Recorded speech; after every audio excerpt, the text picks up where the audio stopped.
Ah! I was in a Mrs. Doubtfire mood. Hello, everybody. This is the Bodacious Rant with Burn and Rye. I'm Rye. He's Burn. You get the gist. You know, we're getting to close to 100 episodes. It's gonna be crazy. It's gonna be wild. Burn. Oh my Can you gosh. believe it? 100. We're getting there. We're a couple more. We're a couple chunks away. But anyways. This is going to be an interesting review today. This is a 2-for-1, and I know I'm all blurry like that song. Bodacious double feature. Yes, because this last week we had a couple movies come out. Not too big of anticipated movies, so these are non-spoiler reviews. So we encourage you guys to go check them out if you want to. Mm-hmm. And these are vastly different films. I'm not going to lie. Very different. Yeah, let me see. There we go. I'm unfuzzed. The Green Knight, directed by, let me get that David name. Lowery. David Lowery. Mike Lowery. Not Mike Lowery. His brother Dave. Not Mike Lowery. Oh, yeah. Well, yes, his white brother, David Lowery. And that is about the Arthurian tale or poem about Gawain and the Green Knight. Mm-hmm. And then the other film we're going to talk about today is Disney's Jungle Cruise, which dropped on Disney Premiere and Premiere Access, and then also in theaters. And that was also directed by Jermaine Colette Serra. I can't say it. I'm sorry. Jermaine Colette Serra. Or something like that, right? Thank you. Yeah, something like that. Yes. French director. So, that's really cool. And both movies were definitely interesting. We'll talk about The Green Knight first, give you guys a brief overview of what it's about. Then we'll jump into Jungle Cruise. Mm-hmm. And are you ready to get started, Bird? Oh, yeah. I'm ready for my quest. Brilliant. Needless to say, I was not. This was definitely not a movie I was expecting at all. Given when... Heads up, if anyone has ever done any sort of studying of like medieval literature, like Arthurian, like King Arthur, Canterbury Tales, or anything like that in high school, they're definitely not the most exciting stories. Let's be honest. They're much more of like slower, more character driven, kind of thought provoking stories. Yeah, usually like moral tales for the most part.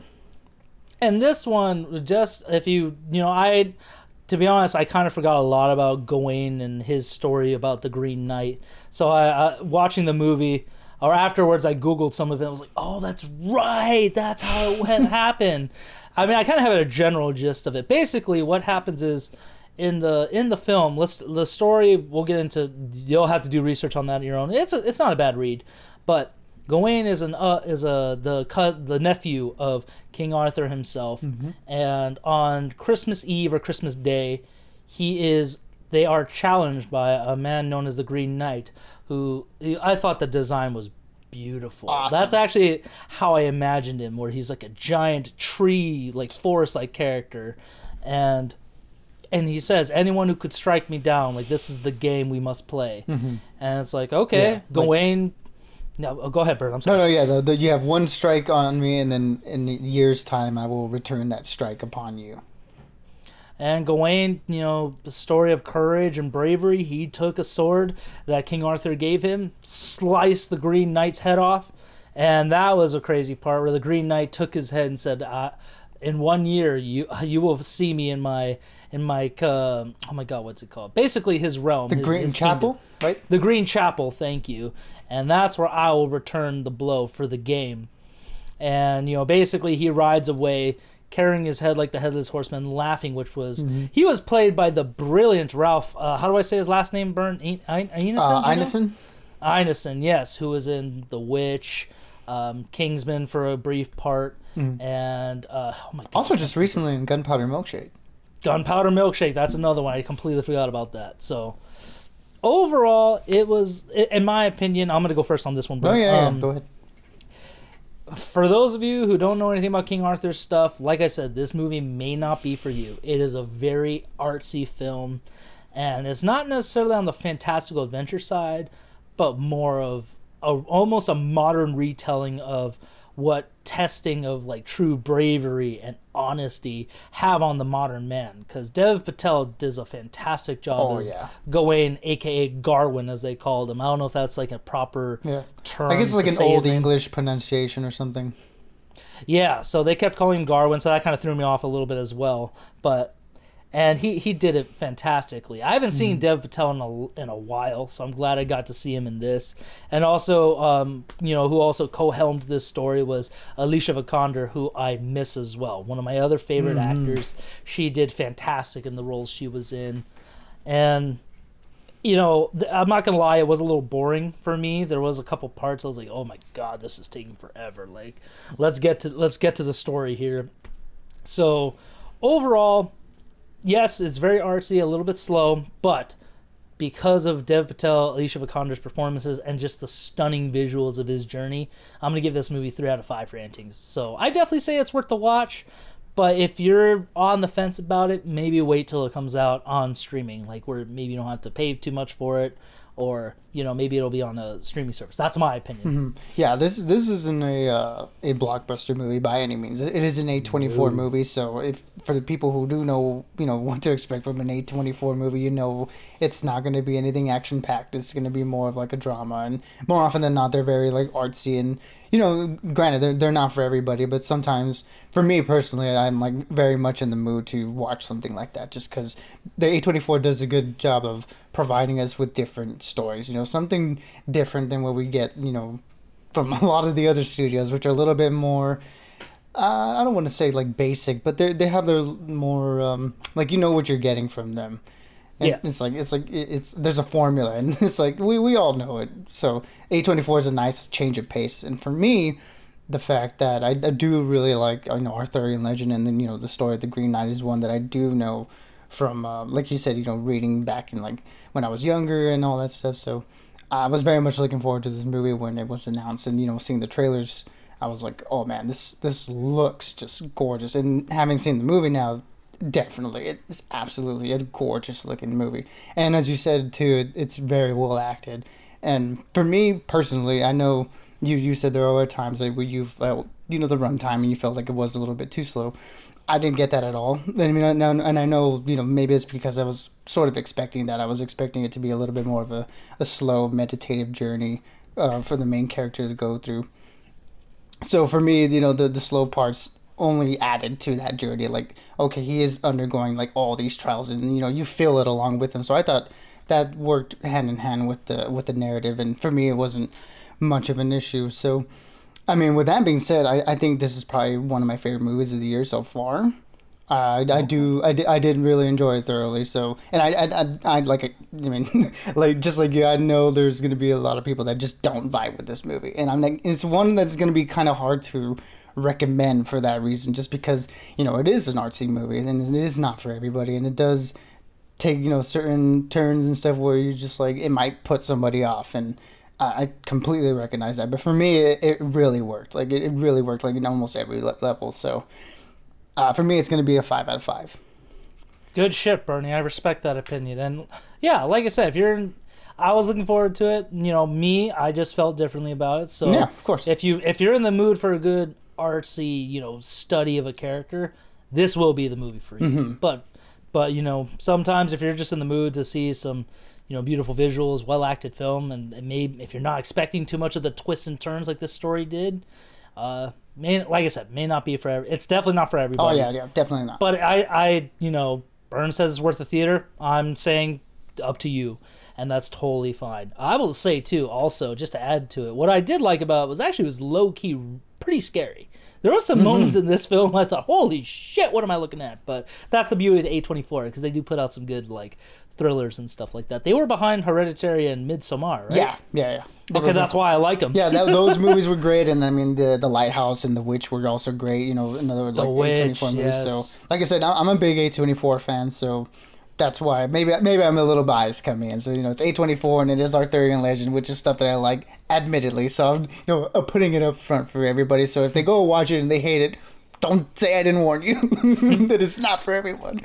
Exactly, but you know what, Byrne? I'm gonna let you take the lead on Jungle Cruise, so pass it to you. Yeah. So Jungle Cruise, the Disney movie that I did watch this on the Premiere Access. Not gonna lie. Same. It's just I was just in the mood to just watch it at home, and then I was also with family too, so they wanted to throw a movie on, and we decided let's just check this one out. It seems like it should be fun, and That's what it was. The movie was a lot of fun. Admittedly, from the trailers, coming into it, I wasn't really excited for it, or I wasn't really expecting anything good.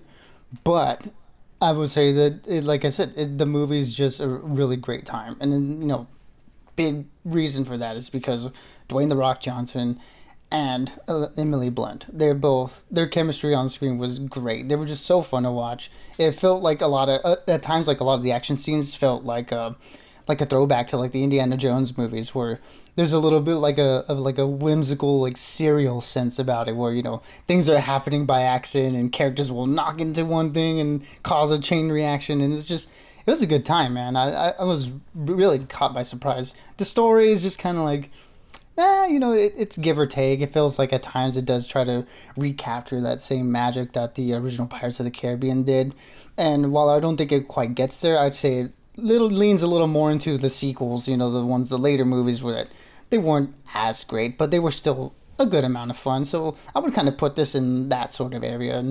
And for me, I think it is worth a watch, whether you want to watch it on the theater or you want to watch it in Premiere Access. Luckily, you have that choice. So for that, it's a good recommend for me. I'll give it a 3 out of 5. I did get a good amount of enjoyment of it. Nothing special, but a lot of fun while I watched it. I am inclined to agree with you, my brother.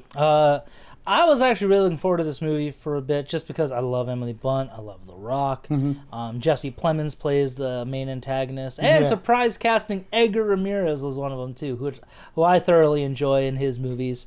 And then the reason why we're comparing it to Pirates is just because these are the only, besides Haunted Mansion, which I love, but that's neither here nor there. Pirates is like the first successful movie based on one of the rides at Disneyland.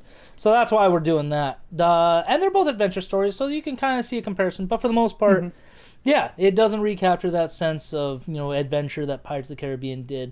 However, because of The Rock and Emily Blunt's leads, they do carry this movie really well. The visuals are still spot on because Disney spares no expense when it comes to that. And some of the action scenes and stages and stuff were really beautifully well done. Mm-hmm. It was pretty funny. Definitely a summer blockbuster. So this isn't winning any awards anytime soon. So for that, if you're looking for a fun time at the movies or at home, I definitely recommend it. So I would also agree another 3 out of 5 for this one, just because while it has its good moments, it's still just not. It's just not the best Disney's done, and but it's not a terrible thing. It's not like one of the worst things Disney's done. Would I rather see this over Lion King? Absolutely. Oh, absolutely. 5 times over. Yeah, that's easy. That's an easy choice for me.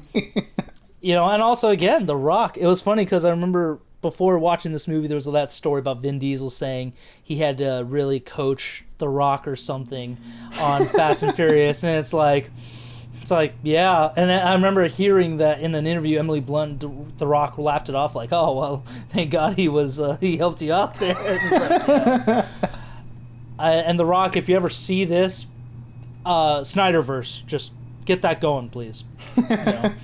Well, he's keep my fingers crossed. He's already going to be in the Black Adam, so hopefully he's got some pull. I am so looking forward to that just because of The Rock. And I really appreciate, I think that's another reason why I love the movie. It's just because of The Rock. He puts a lot of work into his movies, so I respect that. And it's cool too with he's playing a little bit like a different character than he normally does. Like he's still that big strong dude that's gonna just like a no way he'd be just a bull in a china shop. This guy is I mean, he's a mountain of a man, so it's like you can't just ignore that.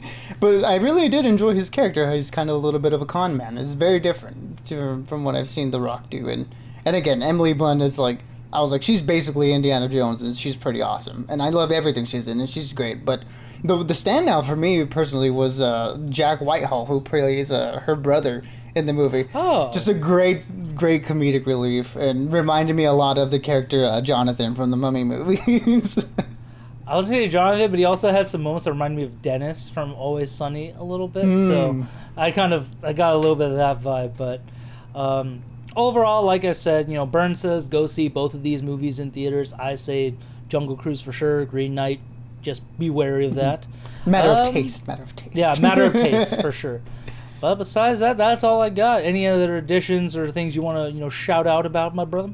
Nah, man. Just the summer movies are in full swing right now. I mean, we just had a double feature, and there's not letting up anytime soon. Hopefully, we'll see how things turn out. God damn it! Yeah, I don't want to talk about it. It's gonna get fired up. But we got Suicide Squad coming out this week. We got Marvel's What If starting, which I cannot wait for. Oh yeah, super excited for that. So summer may be winding down, but the entertainment is not. Hopefully. Yeah, better not. Seriously, better not.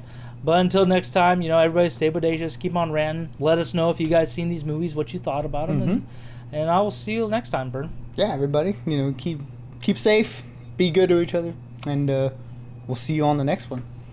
Absolutely. Peace out, player. Adios, mate. I don't know what symbol I'm doing, just...